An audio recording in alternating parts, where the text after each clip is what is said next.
Bagsak sa record low na negative 13 o antas na poor ang net satisfaction rating ng administrasyon ni Pangulong Ferdinand Marcos Jr.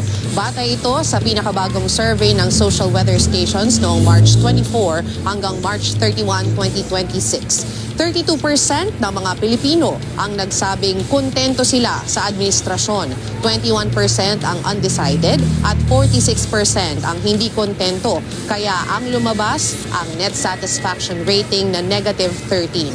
Ayon sa SWS, bumaba ito ng 27 points mula sa positive 14 noong November 2025 at ito na ang pinakamababang rating ng Administrasyong Marcos. Ito rin ang pinakamababang naitala sa loob ng 16 na taon mula sa negative 45 ng Administrasyong Arroyo noong March 2010. Isinagawa ang survey sa pamamagitan ng face-to-face interviews sa 1,500 adults sa buong bansa at hindi ito kinumisyon ng anumang grupo. Ayon sa SWS, bumaba ang satisfaction rating sa kasalukuyang administrasyon sa lahat ng rehiyon, kasarian, edad at antas ng edukasyon.